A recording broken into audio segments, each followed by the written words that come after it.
Next question. Yeah, down the front. Yeah, my question is first a confirmation to Ken to make sure that I understand what he said is correct, and then I'd like a response from the Labor Party on what their views on it.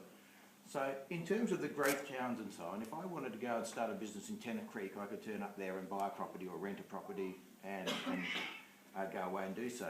If I wanted to start a business in Yuendamu, I would not be able to do that. There's no way to buy some properties. As far as I know, there's no way even to rent some property, and there's all these issues. So my understanding from what Ken says, and also in terms of developing infrastructure for housing and so on, is that Aboriginal people should have the opportunity to utilise their ownership of the land and sell some of that or lend against that in order to create some development. So he can sell me some of his land, and in return he's going to get money that he can then utilise to build a house or build a business. So I'd just like to confirm that that's what you're saying. And that's what makes sound business partnership, doesn't it? Yes. And we've got to be able to use it. At the moment we can't. This is on. No, I don't think so. Can we hear that? Yeah, we can. Okay. Yeah. So at this present moment, we can't even do that. We can't even sort of have the services that we want. We can't even have butcher, bacon, candlestick makers out there. And that's what we need. Because when you look at Alice Springs, it's only a small community with families running businesses. We can reflect that out there too and open it up for business partnership like that. Well, that's how I understood it. I would like to know what the Labor Party's response to this is, because at the moment we can't do that, and what you intend to do. Okay. The land is actually controlled under the Land Rights Act. Is that not? No, I don't think so. Can I just stand up there? Yeah, that works. Hello. That's better.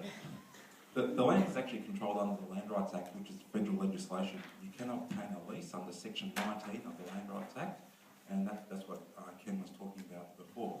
And normally a Section 19 lease is done for 20 years or less, so you don't have to obtain ministerial approval. And that's the issue, is the bureaucracy behind it makes things quite complex. You can technically get a lease up to, I think it's 99 years, but you can't, at this point in time under the Land Rights Act, you can't actually sell the land. So there would have to be reform of the Land Rights Act. There'd also have to be reform of the Native Title Act in order for freehold land to be sold. So your response really is it's a federal government problem and you can't do anything about it?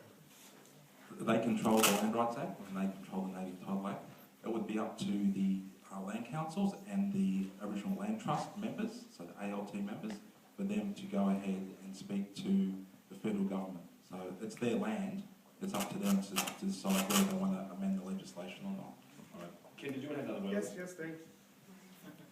I guess that's where the technicality is that let us do it, because Section 77A says consent by the people, we can do it. So it's there, so we can use that legislation to better improve our situation, but with the opportunity of opening it up for business. It's all there, it's a matter of us turning it around, because the law applies to us. The legislation, whether it's federally, it applies to us, and it's up to us to better manage it. And us using our rights as well to sort of open it up. Let's do it, let's talk turkey. Okay.